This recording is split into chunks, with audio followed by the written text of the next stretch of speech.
adepti? Well, Shenyun banned Mountain Shaper from Mount Outsong for 3 days. Oh, and what about Mooncarver? The scheme to plant mint in one's abode was one those two fools devised together? And when it comes to punishment, one does not discriminate. His banishment ends in 3 days as well. Wow, that's pretty harsh, Cloud Retainer. Let's get down to business. We have news of Rex Lapis. Huh? Isn't that... Yes, Rex Lapis's geopillar. It descended from on high this morning. He must have sent it for a reason, but it does not respond to our touch. So, what does it mean? Is he in trouble? Not necessarily. It could be a message only a specific person is meant to receive. Traveler, you alone spoke to Rex Lapis before he left. Oh, so it must be for the Traveler. Give it a try.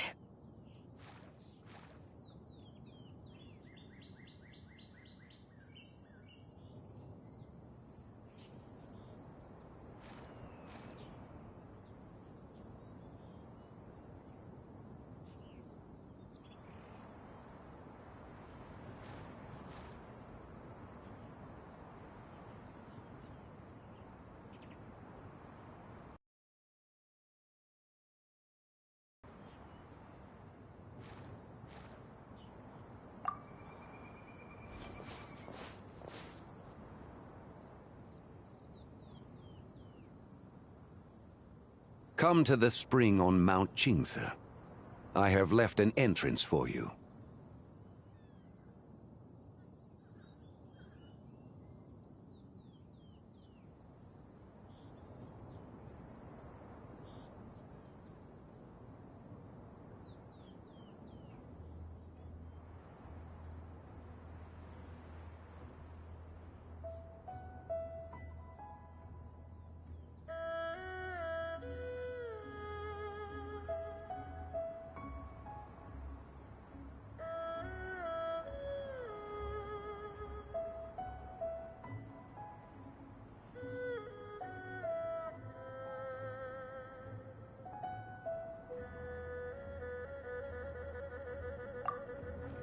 Well?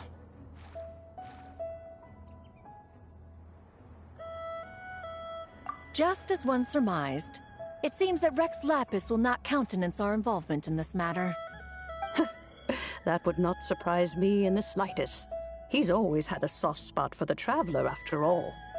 But be that as it may, we have served Rex Lapis for millennia now. In other words, I'm sure this has nothing to do with favoritism. He's probably just trying to protect us. That's right. So you mustn't let your guard down, even if Rex Lapis is by your side.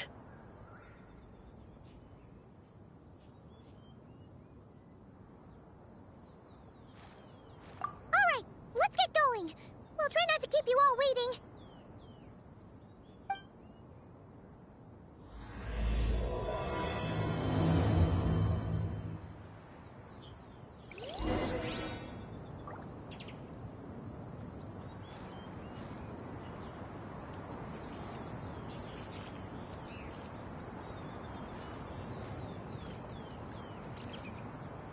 Good things come to those who don't wait around.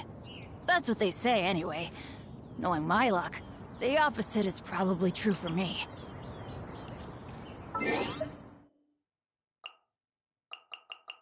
Benny's a... Your team, assemble!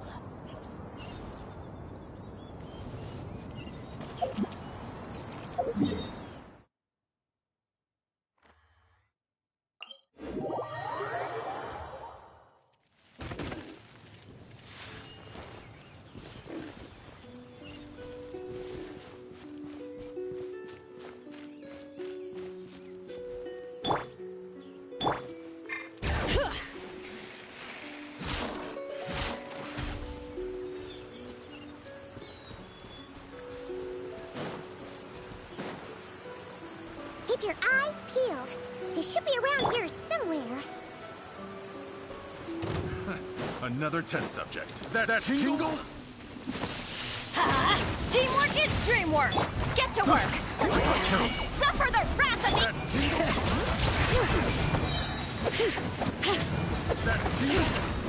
Hear the echoes of the valley! Light it up! Light up the blazing sun!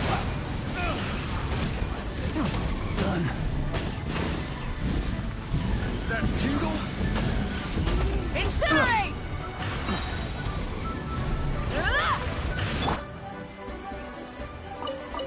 Adventure time. Off we go.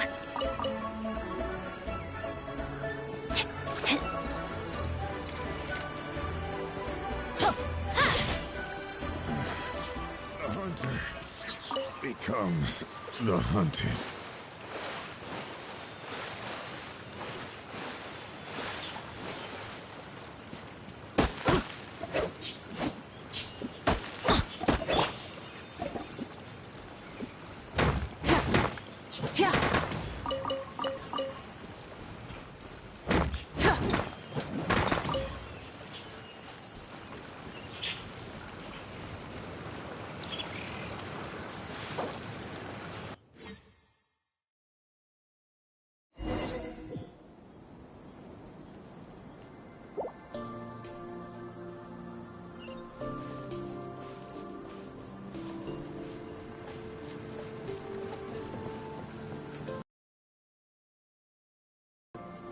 Who could have imagined that the once mighty Geo-Archon might end up so, sitting on a humble stool in the woods, quietly weaving moon lanterns? You really do look like an old man now. This is a Shao lantern, not a moon lantern. In ages past, when the gods waged war and the world was in turmoil, these lanterns were lit to guide fallen warriors back to their homes. Had you tarried in the mortal realm for but a little while longer, you might have become quite accustomed to them. Even so, it bears such a striking resemblance to the moon lanterns they used to offer up to the heavens. Could this truly be mere coincidence? Perhaps in some sense it is, yet in another, it isn't. For instance, who is to say that some of Langan's magnificent jade did not become part of the very foundations upon which Liyue Harbor now stands? It is conceivable that this ritual was transmitted in such a manner too. Now, let's not let ourselves get carried away. For all its splendor, do not forget that, in the end, even Langan could not escape its heaven-sent fate. Alas, it is just a pity that the little creatures of this world may never again lift their eyes to the moon, even should misfortune befall them. But you, Geo-Lord, now that you rule this realm, why take the trouble, not to mention the risk, to visit one who bears such profound guilt as I? Are you not afraid that you might be sullied by the curse of time that was laid upon me? There is no risk to speak of.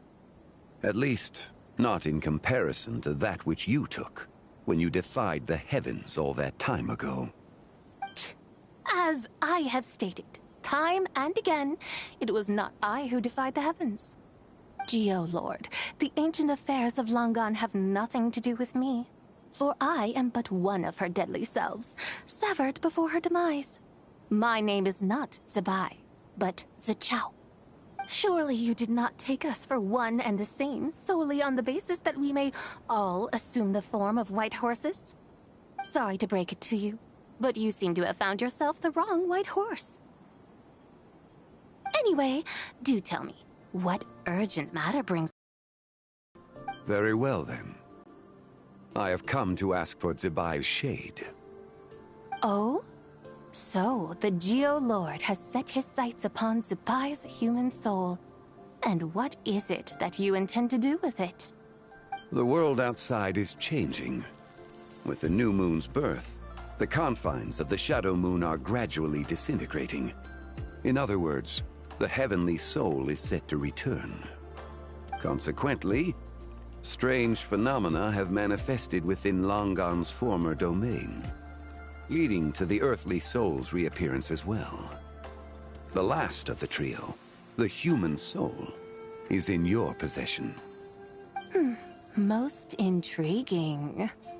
My intention is to gather all three together, so that an old friend may finally make her return. I must admit, it seems that some remarkable affairs are coming to pass in the outside world. Yet there is one thing you seem to have overlooked, Lord of Geo. Back in the day, it was you that freed me from that painting. And afterwards, I took up arms in your name. Together we first subdued Chenyu Vale, then brought peace to Mount Qingse. It was for this cause that the contract between us was made. But now that the debt has been repaid, what cause have you to expect my aid? Zibai and I have long been friends. Given not only that you were manifested from a corrupt desire within her divine form, but that you also possess a fragment of her soul, how can you purport to be the wrong White Horse? I think you'll find that we are now as separate and distinct as any two beings ever were. What once shone with radiant purity has long become dust. What you see is no longer what it was. Oh, great Lord of Geo. Should this still be unclear to you, I bid you take your leave. It seems that the fault lies in my own lack of consideration. As you wish. I shall let this matter rest. Wait! One moment, if you will. Should this not be your opportunity to propose a new contract? The part where you make me an offer I simply couldn't refuse? Even those puny mortals know how to haggle when striking their bargains. Should you, the famed god of contracts, not likewise strive for success through negotiation? Come now, enough with the posturing. It's time to name your price. Very well. I had, in truth, prepared a new contract for your consideration. I knew you would not come before me unprepared. Yet, you should know that I want for nothing, for I live in the mountains, carefree and untroubled. Occasionally, I even find sport in teasing the mortals who stumble into my presence. Then why persist in telling them those ancient stories? I speak of what transpired before the sky collapsed and the earth sank into itself. That is merely my way of passing the time. And what of it? Would any believe, much less remember, the ramblings of a mountain hermit?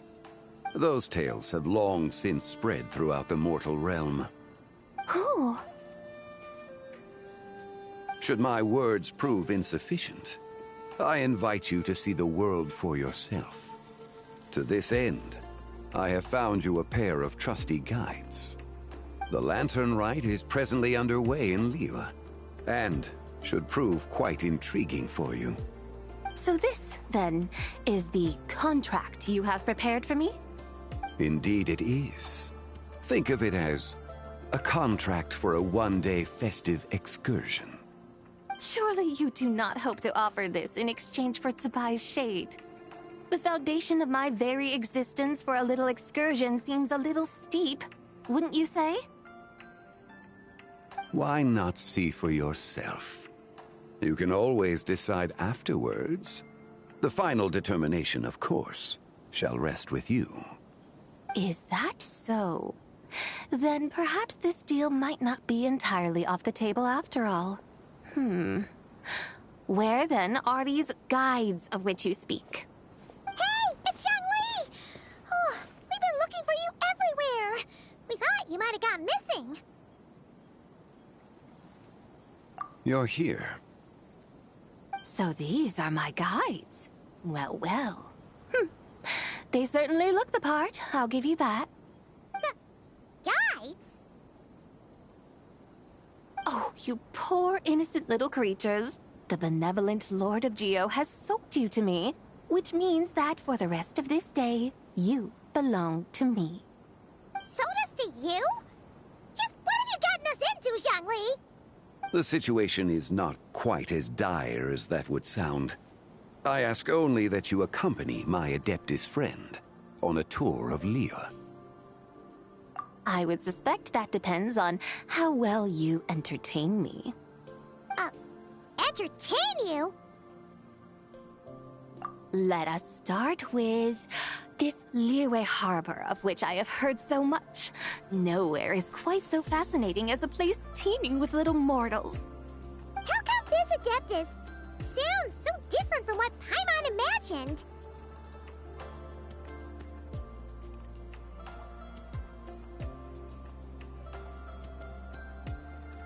Okay, we'll take care of it.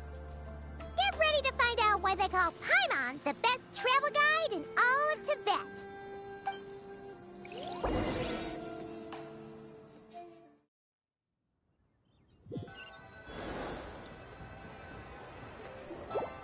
Look! We've arrived at Liyue Harbor! Not only is it Tibet's busiest port, it's also the beating heart of Liyue. So, dear Madam Adeptus, where would you like to go first? With humble fare and wine to sip, in comfort clothed and soul at ease, one eats, and all the heart's ills cease. So we're heading straight for the good stuff? Well, you're in luck, because Paimon's an expert when it comes to food. There are two main cooking styles in Liyue. Li cuisine, which is all about mountain delicacies, and Yue cuisine, which is centered on seafood. The most famous restaurants are Liyue Pavilion and Shinyue Kiosk. Oh, now Paimon's starting to drool. Guess our only option is to go try them both. 2 meals, back to back. Both sound like excellent options to me. Are these the kind of establishments that most people might visit on a regular basis? Not exactly. Both Li cuisine and Yue cuisine are known for their pricey ingredients. Definitely not what you'd call the budget options. But don't you worry about that. Just think of it as Zhang Li's little treat. Come on! Aren't you supposed to be pals with Hu Tao? I'm sure we can afford to spend a little more of her mora at least. Hey! All Paimon wants is to provide our Adeptus with the best possible experience here. Don't you want that too? Both certainly sound like worthy choices. Just now, though, I happened to see a porter pass this way. Where might individuals like him go to eat? A hungry porter, huh? Oh! Paimon knows just the place! Yep. Nothing fancy-schmancy there. Just tasty dishes made with simple ingredients in a variety of different styles. Most importantly, it's great value for money, too. No wonder everyone loves it, huh? Oh, and the owner happens to be a good friend of ours, too. One mean restaurant. Yes, even the name itself feels lively and down to earth. All right, let's make it our first stop. Yippee! That's a great choice, too.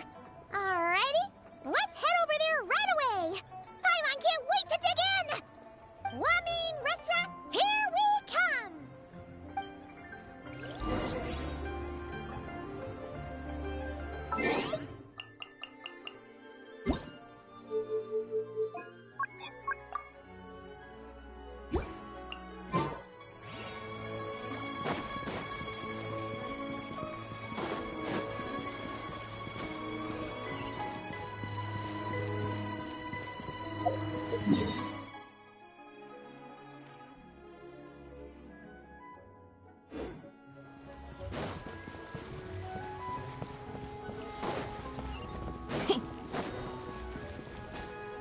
冒险！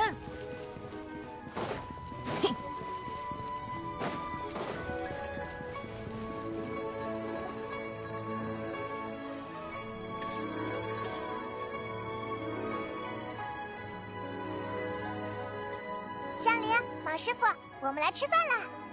哎呀，稀客呀，欢迎欢迎！旅行者，派魔，是你们呀？哦，今天店里人有点多，快找个位置坐吧。不过这位姐姐有些面生呢，是新朋友吗？算是吧。啊，你好，你好。既然是旅行者的朋友，那就是我的朋友啦。我一定好好招待你。嘿，随便点菜，今天我请客。啊，对了，我叫香菱，是万明堂的厨子，怎么称呼你呀？香菱姑娘，你可听过璃月有一位仙人，叫白马仙人？当然听过，怎么啦？本仙就是白马仙人。啊？您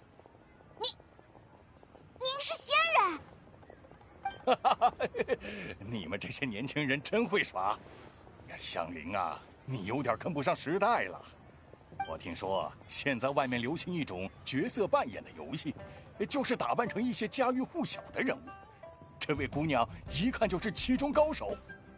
旅行者的朋友果然很时髦啊！老弟，你怎么也这么时髦呀？我都不知道呢。听店里的客人说的，叫你少挖点野菜，多交点朋友。这下好了吧？比老爹都土喽！我怎么不爱交朋友啦？你看我现在不就交到时髦的新朋友啦？嘿嘿，这位姐姐，那我就叫你白马仙人，好不好？我是真的白马仙人。好啦好啦，你还挺入戏呢。那我就叫你真白者。哎呀，你们两个一点也不专业，换身衣服再来。你们这些小人儿倒是有意思，陪你们玩玩也不错。好了，别干站着了，快去后面找个位置坐，我一会儿就来给你们点菜。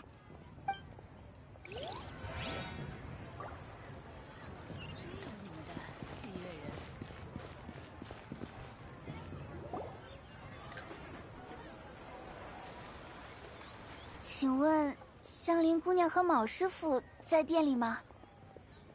在的呀，他们就在前面。啊，你是？旅行者，点菜了，今天想吃点什么？啊，你不是那位？是我，卢香香。香菱老板，前几天我在你们店里砸坏了一些东西，总之很抱歉，我也不知道那时候怎么了。希望你能原谅我。哎呀，是你这丫头啊！那天可把我吓到了，不会真是吃水煮黑背炉吃中毒了吧？哎呀，老爹，人家都来道歉了，你还瞎说什么呢？香香姑娘，没关系的，那天肯定是生病了吧？很高兴看到你恢复过来。哦，你也找个位置坐吧，今天我请你吃顿饭。啊，这怎么好意思？没什么不好意思的，出门在外，谁没点小毛病在身上嘛？快坐吧。哎呀，今天店里有点人多，没位置了。要不我们凑一桌好了，刚好有4个位置。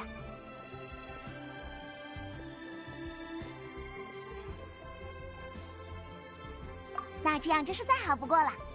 大家今天想吃点什么？随便点。我想尝尝那道让人中毒的水煮黑背炉。没那回事啦，是我的问题。那就先来水煮黑背炉1份，你们呢？我要。也好，我看派木也很纠结的样子，那就我来吧，保证你们吃得满意。我想想，刚才点的水煮黑背炉会比较辣，我再给你们点1份清炒虾仁，清清口。现在是海灯节，特色扣3丝，来菜也不能少。主食的话，既然今天有新朋友在，就来1份冰制如龟，再配上万明堂独家腊肉窝窝头，那滋味儿你们绝对忘不了。然后再来1份点心，瓤瓤瑞雪糕，这可是我前几天试出的新菜哦，敬请期待。哇，好丰盛，今天可以大饱口福啦。是不是有点太多了？哎，不多不多，我点菜你放心。最后还有一道大菜呢，仙跳墙。嘿嘿，我们万明堂一般是不做这道菜的，但是今天第一次见这位白马仙人姐姐，我一定要让你好吃到跳起来。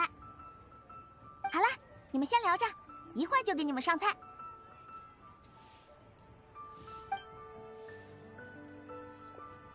等等，白马仙人，刚刚香菱姑娘是不是提到了白马仙人？不错，本仙正是白马仙人。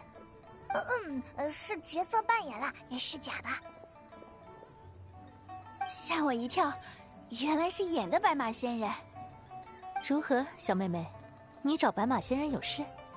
我前段时间参加了一支考古队，在层岩剧院挖到了一些古文物。后来人们解读出来，那些东西来自一个叫做狼干的古国。据说有些沉郁古人的祖先就是那里来的呢。这些与白马仙人有何干？因为那些文物里出现了疑似白马仙人的形象和文字记录嘛。虽然早有传说提到白马仙人就是那个时代的神仙，但也还有很多其他的说法。如果我能找到更加详细的记录，那肯定是一个更大的成绩。你对历史很感兴趣吗？我只是误打误撞加入的考古队，不过不论如何，既然已经入行了，就想在这里面干出点名堂。只不过最近发生了一些糟糕的事，我闯了点祸，打伤了别人。不是很严重的那种啦，只是破了点皮，我娘赔了一笔钱，对方就原谅我了。但我的事业差不多要完蛋了。虽然总务司和对方都不再追究了，但我老爹说要拿家法惩戒我。家法？罚我禁足思过，海灯节过完，我就得回俏银庄关禁闭，不知道什么时候才能再出来了。好严格，听起来是大户人家的做派啊。什么大户人家？不过就是在俏银庄有几片茶田，再加上璃月港里有一间旅店而已。旅店？该不会是白驹逆旅？没错，那是我爷爷。原来你们也知道呀？这也太巧了吧！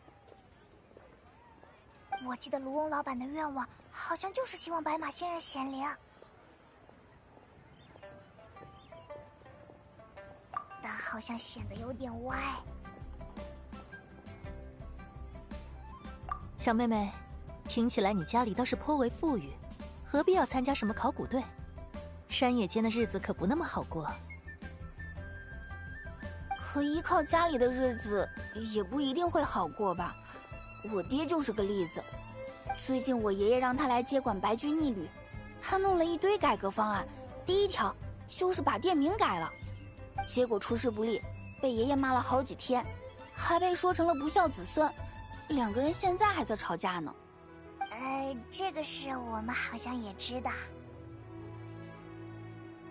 所以你们看，你要是依靠谁，谁就会压你一头。我爹就是要吃家里的饭，才会被他爹压一头。所以我要出来闯荡，就算吃再多的苦，我也愿意。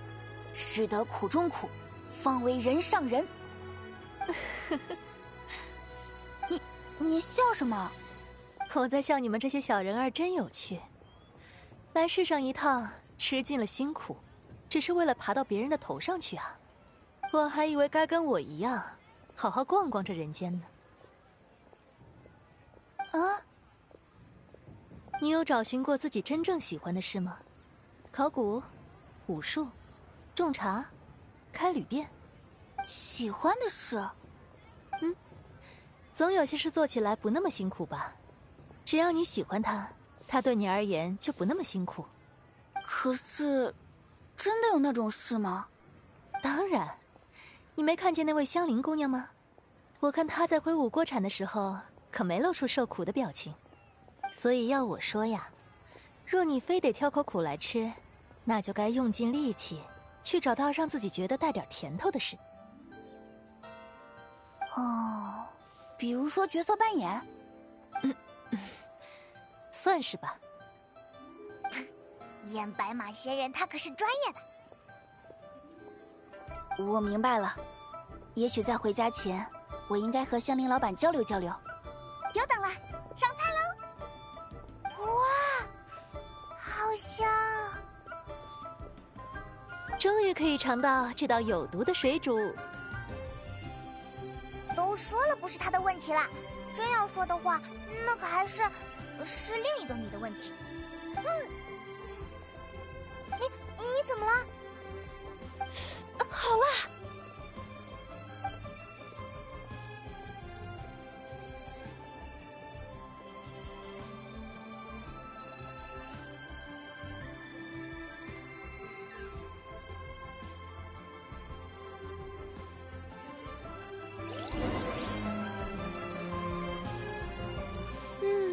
酒足饭饱，接下来该是消遣的时间了吧？去什么地方好呢？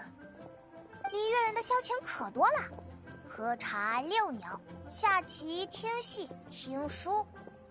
听书？就是听别人讲故事。璃月的很多传奇故事都变成了戏曲或者评书，什么神女劈罐啦、创龙点睛啦、八岐炼桃豆啦。那有没有说那天上明月的故事呢？这个好像还真没听过，不过关于月亮的形象倒有不少。你看，璃月的名字就带着一个月亮呢。对哦，说起来，你不是也喜欢讲故事吗？要不我们过去看看吧？那就请2位向导带路了。好诶，那我们出发，3晚不过岗。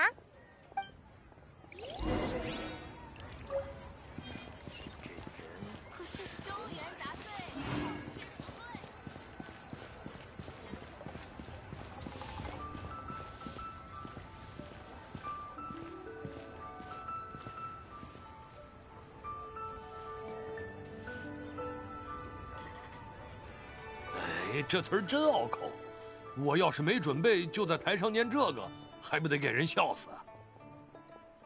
哎呦呦呦，什么甜铁嘴呀，甜豆腐嘴还差不多。嘿，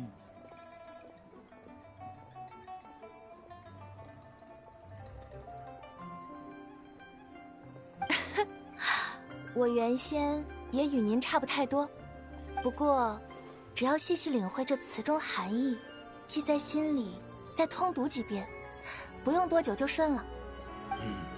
云先生说的有理，我再试试。云姐，你也在这里啊？你们在说什么呢？呀，又见面了2位。不过这位朋友是，叫我白马仙人就好。白马仙人？不是真仙人。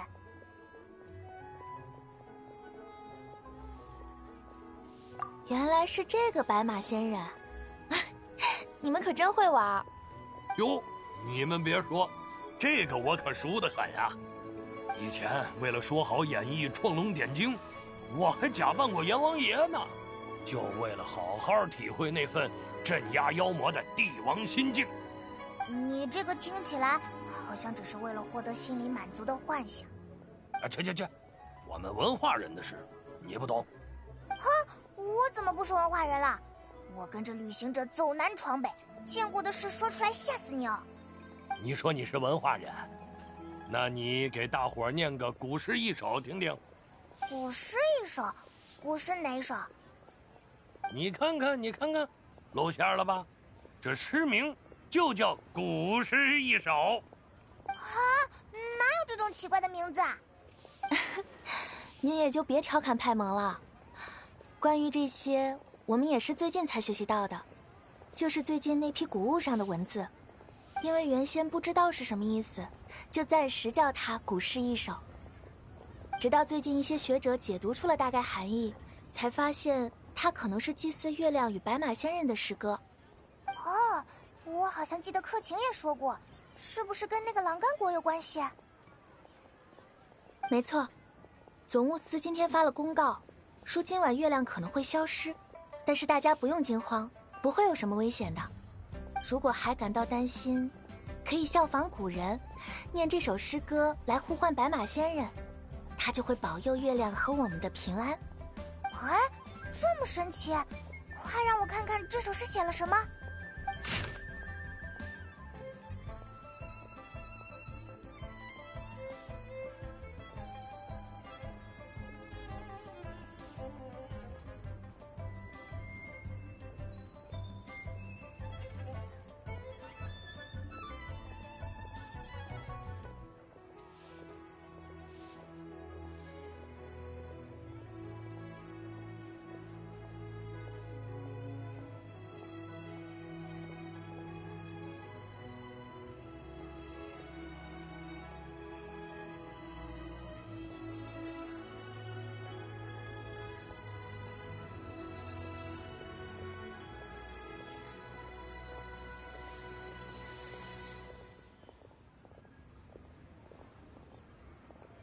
月出横溪，有女什么兮？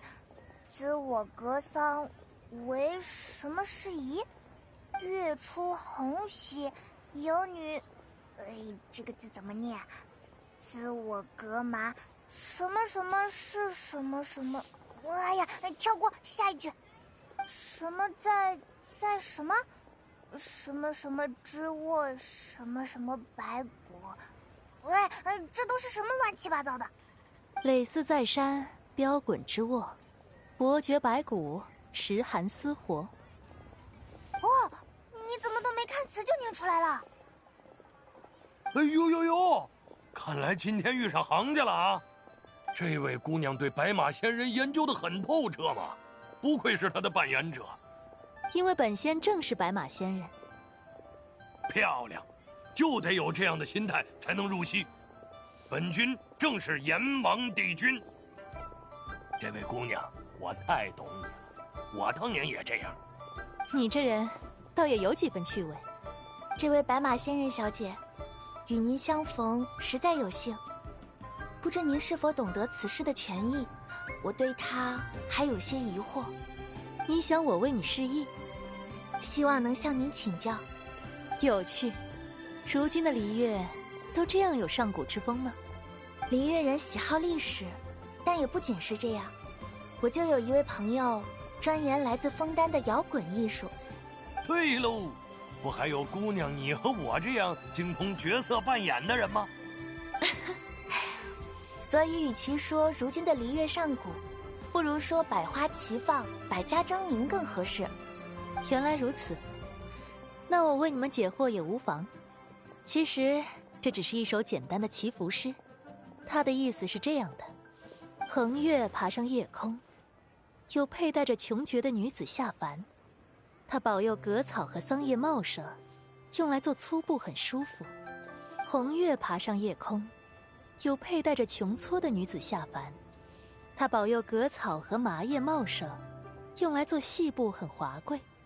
双月爬上夜空，有佩戴着琼片的女子下凡，她保佑宵夜和艾草茂盛，用来占卜很适宜。果然是从月亮而来的仙人吗？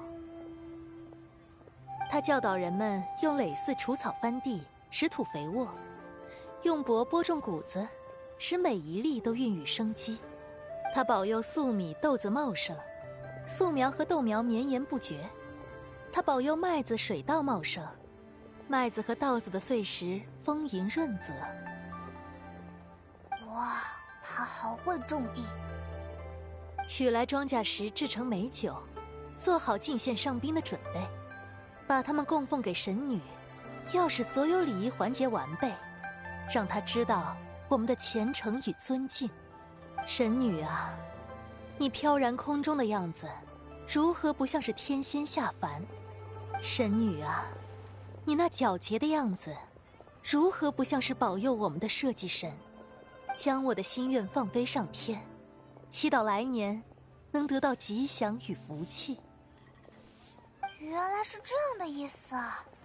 太感动了，这位姑娘，你才是真正的角色扮演，实在令人敬佩。没想到从总务司公告后，短短数天，就山外有山啊！多谢您，让我学习到了很多。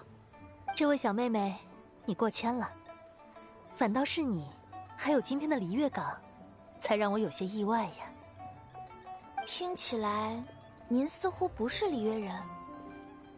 您在意外什么？没什么，一些无所谓的回忆罢了。好了，两位向导，现在该去下一个地方了吧？我想去那港口看看，如何？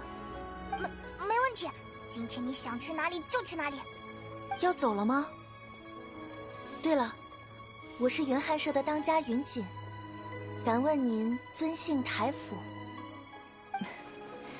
我的名字不值一提，既然你问了，不如我告诉你那祈福诗的名字吧。不是叫古诗一首吗？当然不是，此诗名为《狼风姿白》。狼风资白，后会有期了。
甘雨，你不知道，我前段时间去了诺德卡莱，在双月之子的书库里发现了一条很有意思的内容。在他们的典籍里，同样记载着一位居住在月亮上的神使。月亮上的神使，难道也是指白马仙人吗？这倒确定不了。但你看，离月和诺德卡莱隔了这么远，两边的传说却有雷同的地方。这种遥远的相似性不是很有趣吗？是啊，虽然是不同国度的人，但只要抬起头，看见的就会是同一片天空，同一枚月亮，对吧？好像大家都联系在了一起。我们在过海灯节，就相当于其他国家的朋友也在过海灯节，这种感觉是不是很棒？燕飞，难怪你一回来就要拉着我来看大霄灯，看来是很喜欢白马仙人的故事。哎呀，只可惜连师傅都没见过白马仙人，可能他真的只存在于故事和传说里吧。燕飞、甘雨，白马仙人不只是传说啦。哎，是旅行者和派蒙，感觉都有好久没见了。见到你们真高兴，海灯节快乐！我也是，海灯节快乐。不过派蒙，你刚才说的话是什么意思？你见过白马仙人吗？他自然是见过的，因为现在站在这里的就有一位是白马仙人。哎，这位……不错，是我就是白马仙人。你下次能不能换一个开场白？你是白马仙人？对，我来介绍一下，这位是我们的新朋友，他叫滋角，最近的爱好是不睡觉，假扮白马仙人。原来如此，那这位滋角小姐你好，我是燕飞，最近的爱好是打听白马仙人的故事。你们两个一定很合得来。对了，叫我甘雨就好。滋角小姐，你一定也是来看大霄灯的吧？这匹马形霄灯，难道……没错，就是用来纪念白马仙人的霄灯，是不是很漂亮？你在笑什么？我笑着灯，也笑我自己。什么意思啊？这座大灯的工艺确实精美，但你们此前见过马吗？这么一说，好像是没怎么见过。你呢？这灯所塑的马匹是为走马，其步态被称为对侧步，倒是十分少见。但一想到我，白马仙人是奔行时前后同足，就忍不住发笑。居然还有这种说法，今天又长见识了。哎呀，这是人家的2次创作，跟原版不一样，当然可以理解。我笑我太浅薄，本以为这位仙人的故事已经无人在意，不曾想竟能看见他的消灯。那你就大错特错了。关于白马仙人的故事，光我知道的就有好多个版本呢。比如，妍飞，那些我们也知道啦。不可能，我保证有一个版本你们没听过。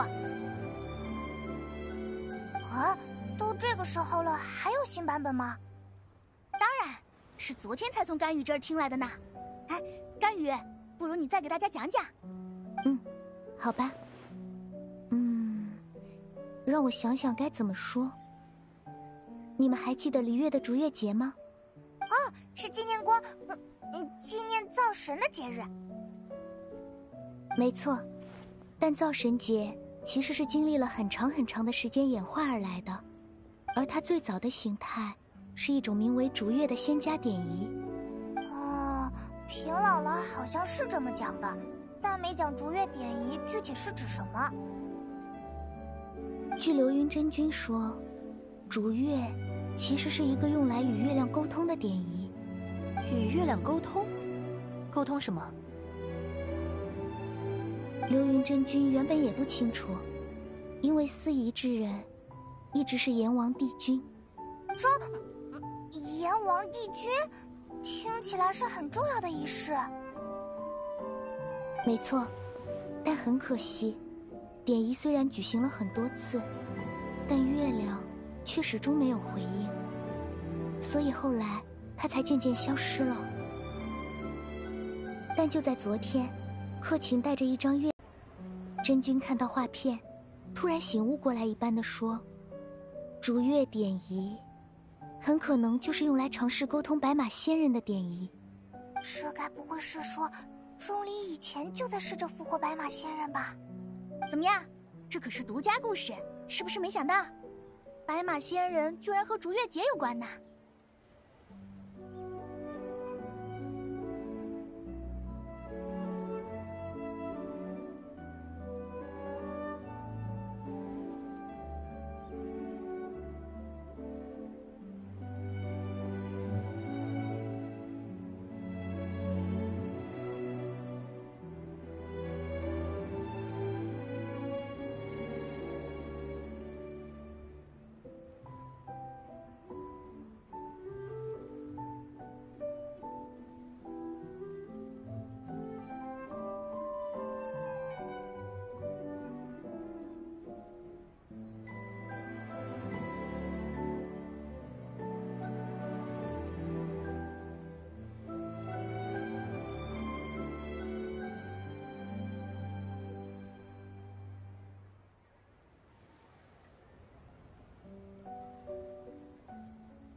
若不是克勤拿着画片来询问，我们也不会得知这些。看来那天克勤说他想到了什么，可能就是这个逐月典仪。言之巨神，原来你一直在试着唤醒。唤醒谁？没有，我是说，这个故事令人耳目一新。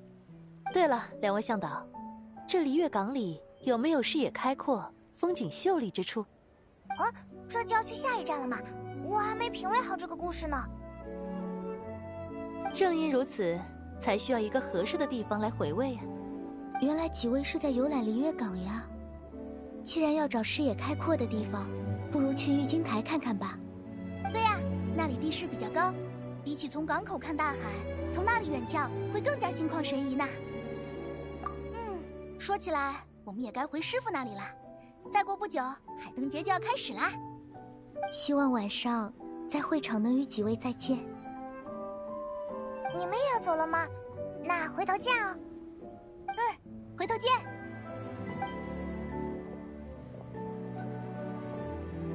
好了，那2位向导，我们还等什么呢？好吧，那我们就去玉京台吧。今天你是客户，你最大。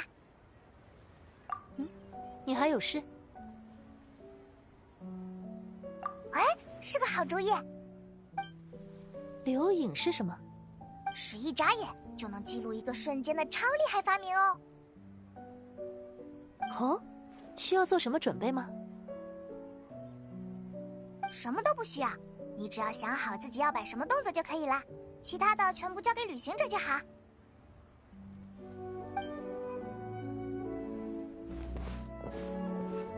我们快试试吧。看，多棒的画片呀！我要给它起一个名字，就叫《白马仙人在璃月港参观白马仙人》。凡人竟能找到凝固时间的方式，真想再多看看，你们还有什么事是做不到的。好了，我们走吧。玉京台应该是那个方向吧？等等我们！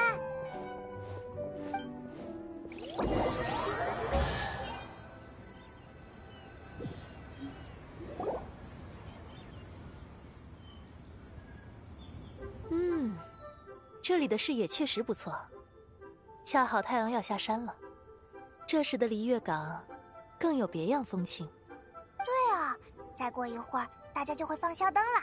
今天是一年当中最重要的日子，人们会和重要的家人朋友团聚，一起吃饭聊天，还会放烟花。那时候的璃月港更好看，你想看看吗？不必了，就让无聊的一天在这里结束吧。无聊的一天？你不喜欢今天的行程吗？我原以为你们会安排一些神仙下凡、人间显圣的环节，或者是一些路见不平、拔刀相助的事情。再不济，也该挥洒些金银，潇洒肆意，那样才快活。可惜，这些都没有。我们只是吃了饭，听了书，还看了一座与本尊相差千里的仿制白马灯，然后太阳就要下山了。多么平淡的一天。对不起，如果早知道你喜欢那些，我们肯定会准备的。都怪钟离，都没说清楚客户的需求。已经迟了，你觉得现在我还会愿意交出那道早已与我融为一体的残魂吗？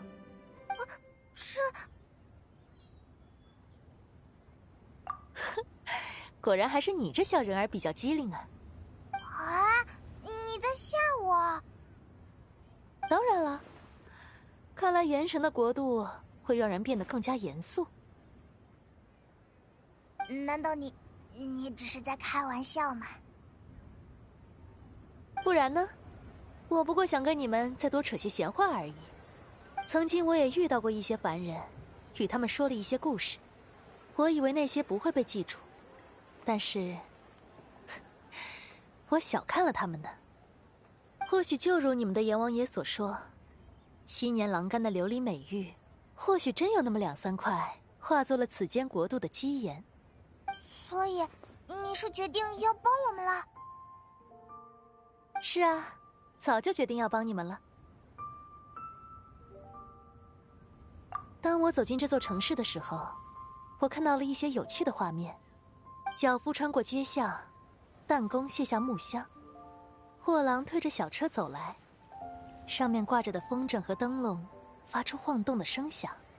厨子做饭，戏子说书，文人吟诗，武者寻戒，孩子玩耍，老人闲憩，官清尽职，百姓欢畅。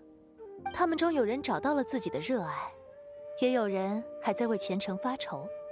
但这些人，无论是谁，都将在这种平淡却宁静的秩序中，迎接属于他们的节日和明天的曙光。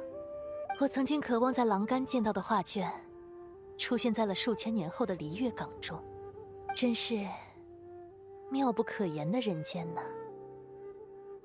谢谢你，白马仙人。仙人，不过就是人躲进山罢了。但只要离开那山，便又能重新再做一回凡人。所以，是我要谢谢你们，旅行者、派蒙。你们给我带来了最有趣的一天。来吧，请拿走你们需要的东西吧。现在吗？你要不要等一等钟离？不必了。水无定，花有尽，会相逢。不怕人生常在别离中。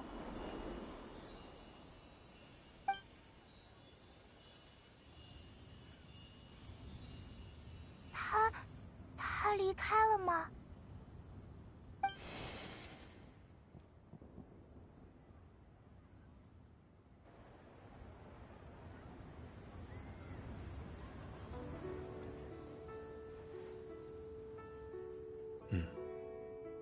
尸神原为脏腑间的浊气所化，本就无法久存于世。若非有资白残魂依附，早该消散了去。如今残魂离体，自然便卸去尘缘。钟离，你什么时候来的？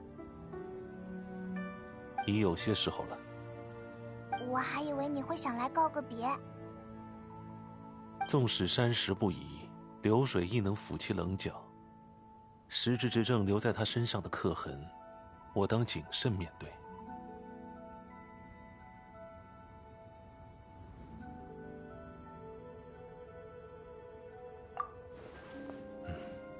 虽是离别，但也会再相逢。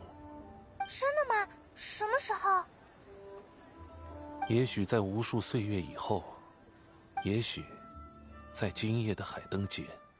你是说，假如白马仙人复活了，他还会有三尸神的记忆吗？他还会记得我们吗？我们很快就会知晓答案。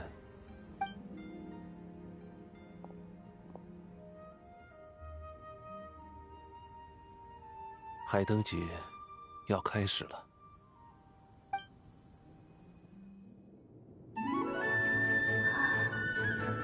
海灯节要开始了，月亮真的会不见吗？大家的宵灯都准备好了吗？没问题。天权，天权，天之大权，不管管上面那块白玉盘吗？看。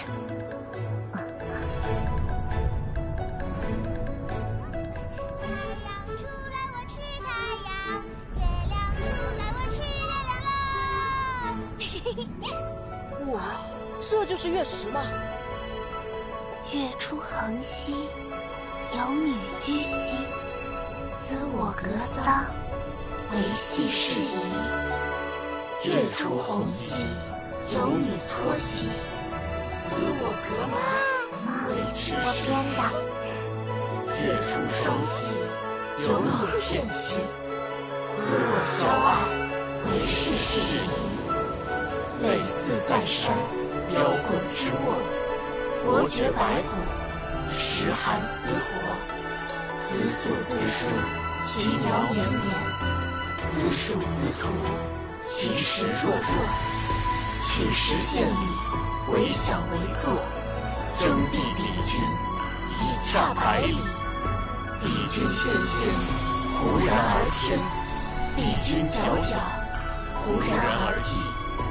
我愿于非，以其为己。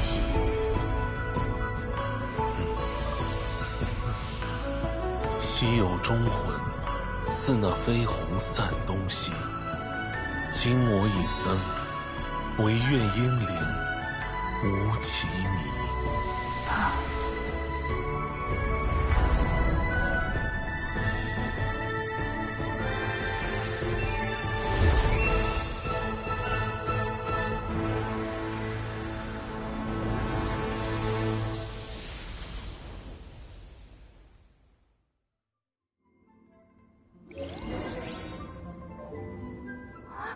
我们成功了吗？那是真正的白马仙人吗？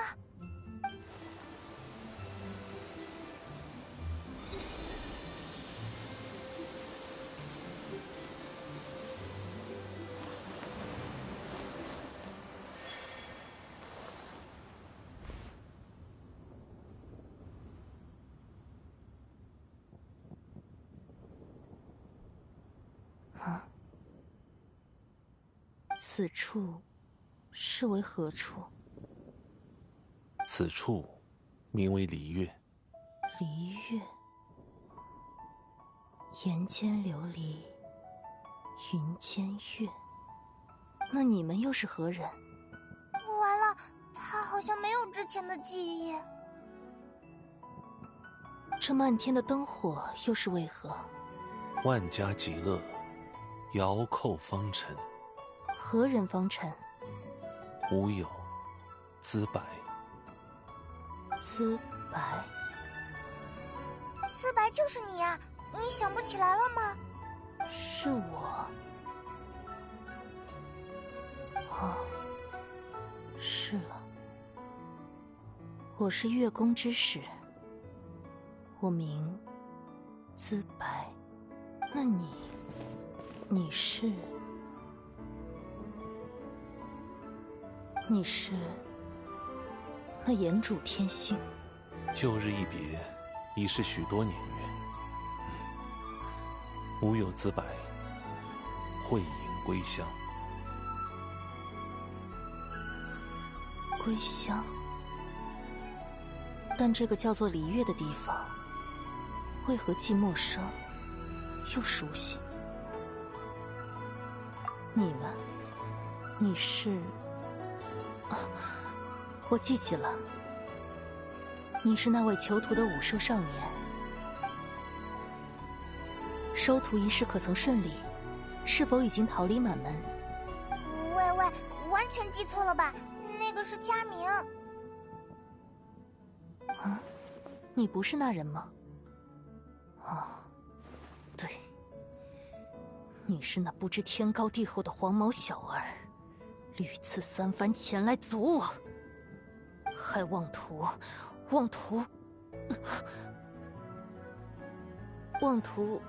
做我的向导呀？这不是我的2位向导吗？别来无恙啊！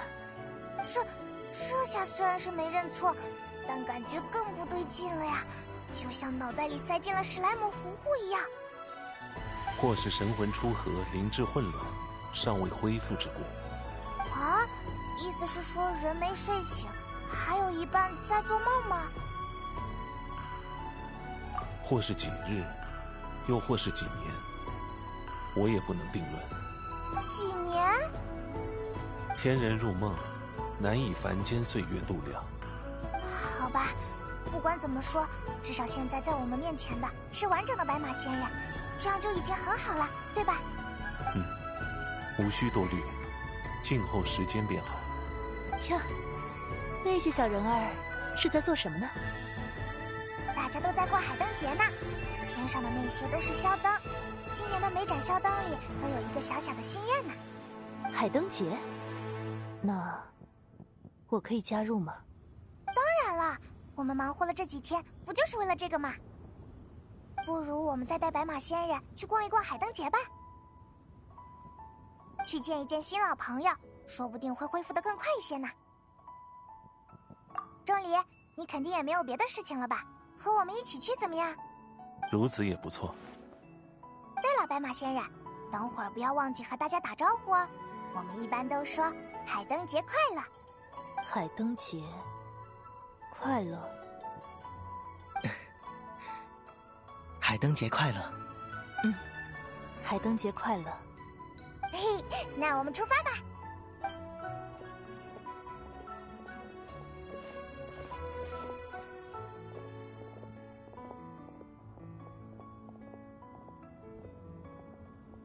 海灯节，祝明月，庆人间，共团圆。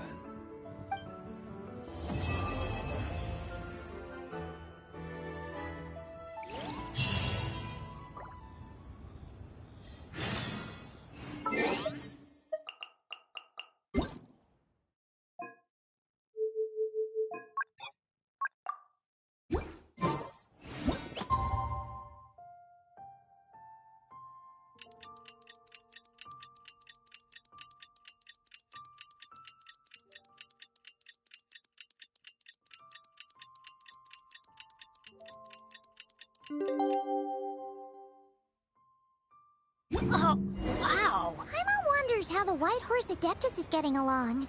Maybe we should check in on her? We can ask Zhangli where she is.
We go!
Let's go find some treasure.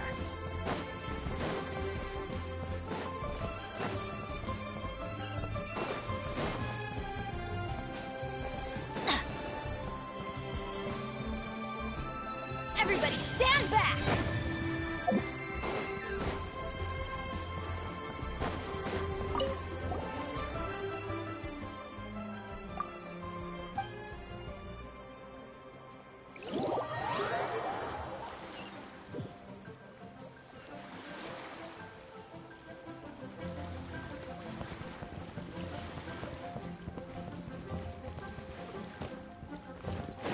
Off we go!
Looks like Zhangli hasn't stopped by for tea today.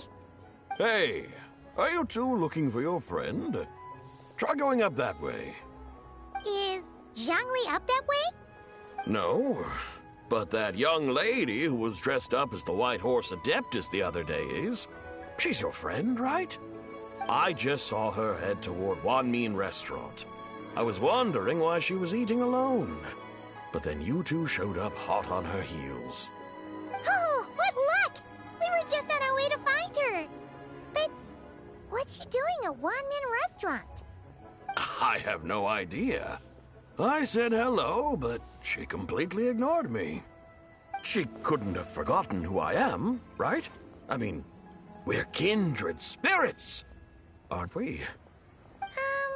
Maybe she's still half asleep, but her brain might be a little fuzzy. Oh, that makes sense. I was wondering why her eyes were so red. Her eyes were red? Oh, that doesn't sound good. You young people, staying up all night because you think you're invincible. Look at your friend. Missing out on sleep so she can pretend to be the White Horse Adeptus. That's where that leaves you, you know. A word to your friend from someone who's older and wiser. She really needs some rest. Paimon wouldn't be so certain about the older and wiser part. Yeah, what was that? Hurry along, then. Oh, and don't forget to come back and check out my Rex Lapis cosplay when you're done.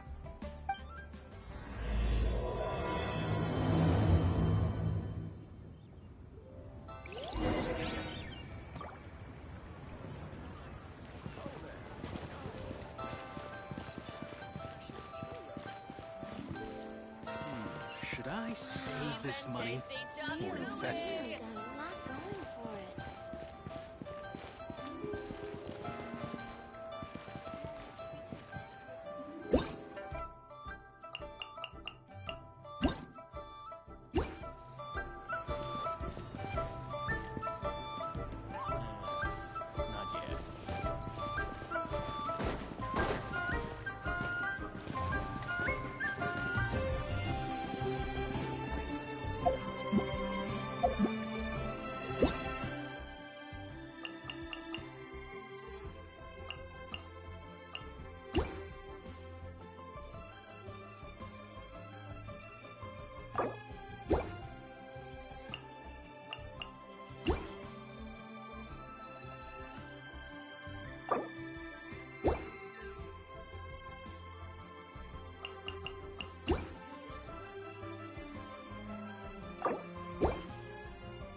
Where's the proprietor? Come out and see me at once!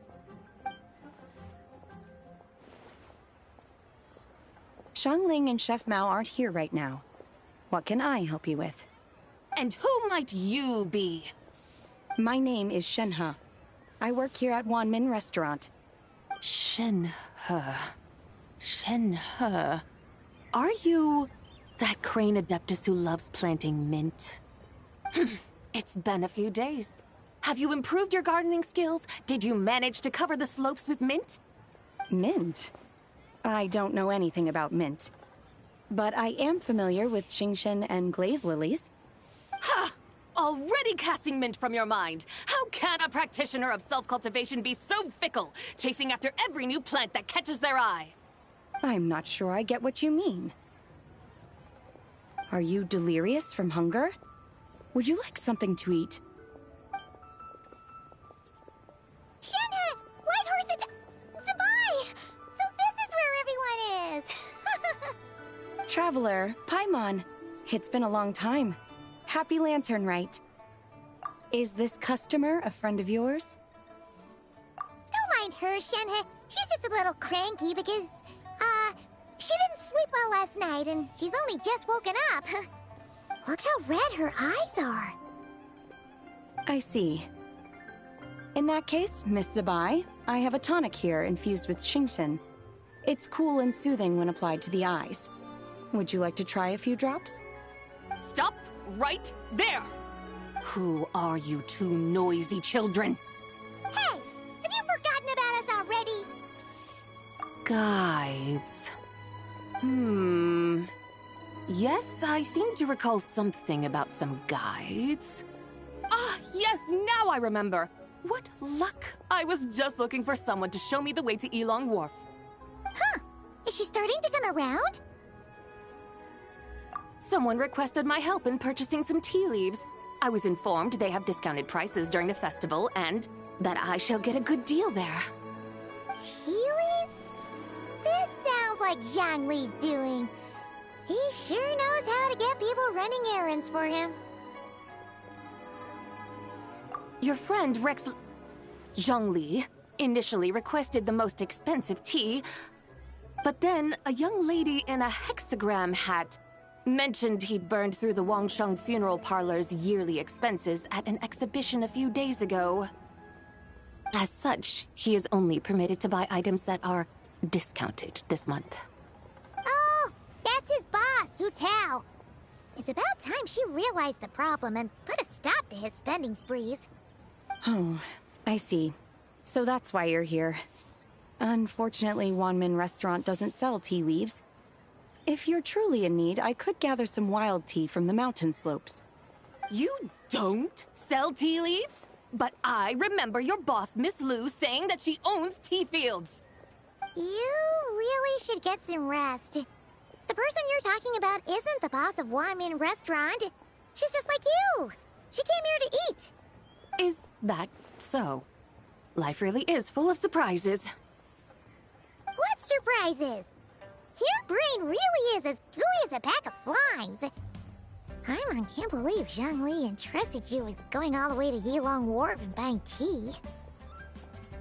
That would be excellent, my dutiful guides.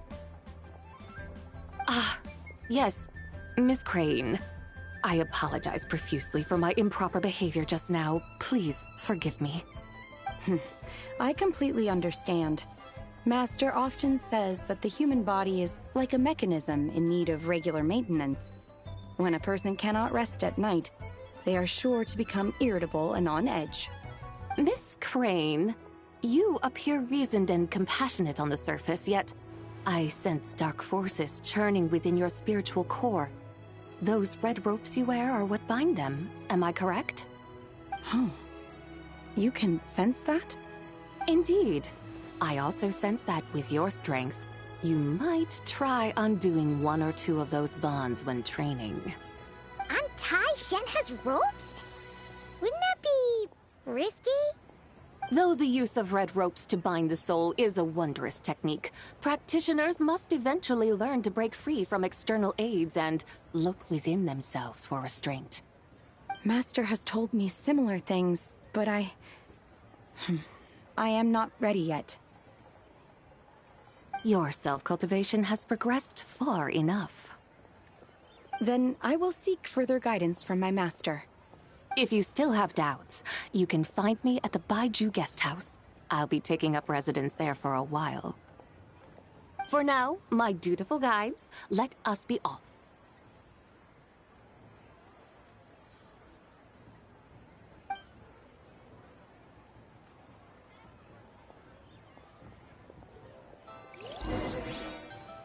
Wow. Nero's really got a lot going for it.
Oh!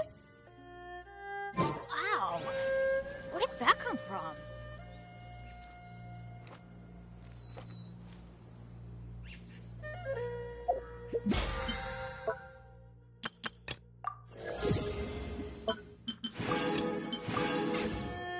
No one's joined me on an adventure in...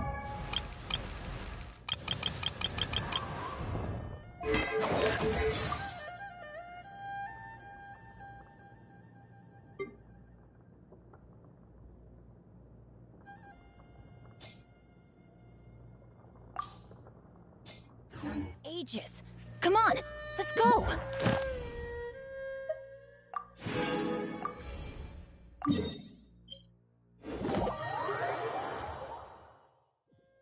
Off we go!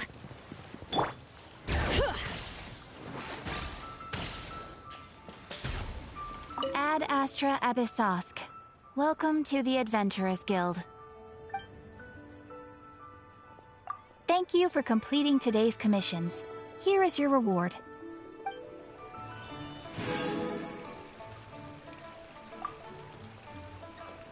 Ad Astra Abyssosk. Welcome to the Adventurers Guild.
Bring it!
Bring it!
Bring it!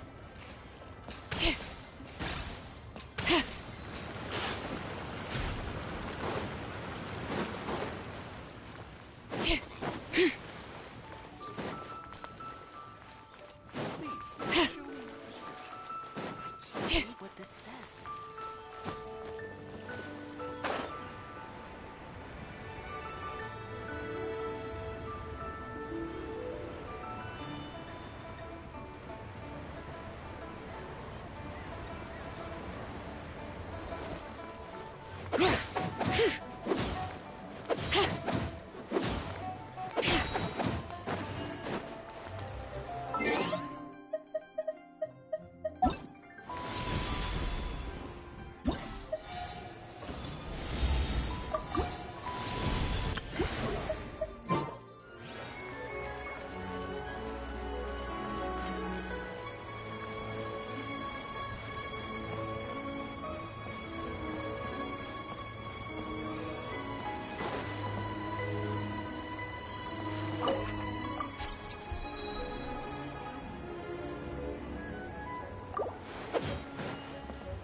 There's a lot of good stuff in here. Want to split it? Just kidding. You can take it.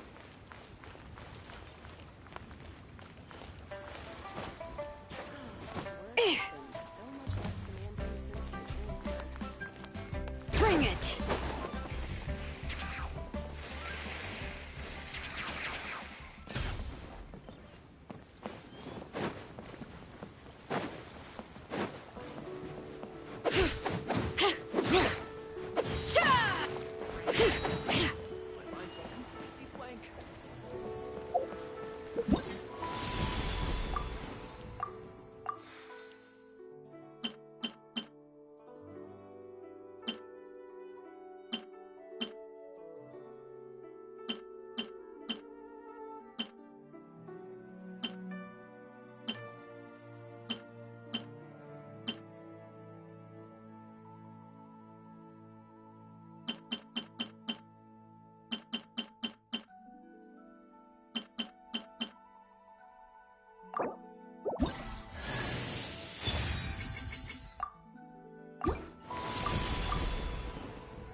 Though the clouds may darken and light turn to gloom, still the moon will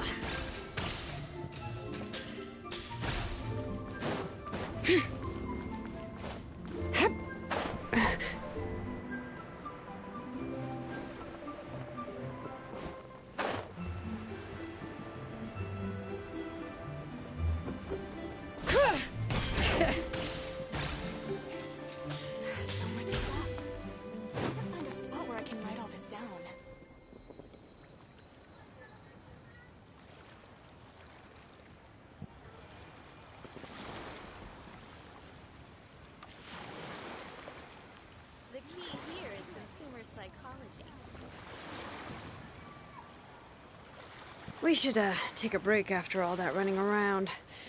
So much stuff. Yeah, let's rest here for a bit.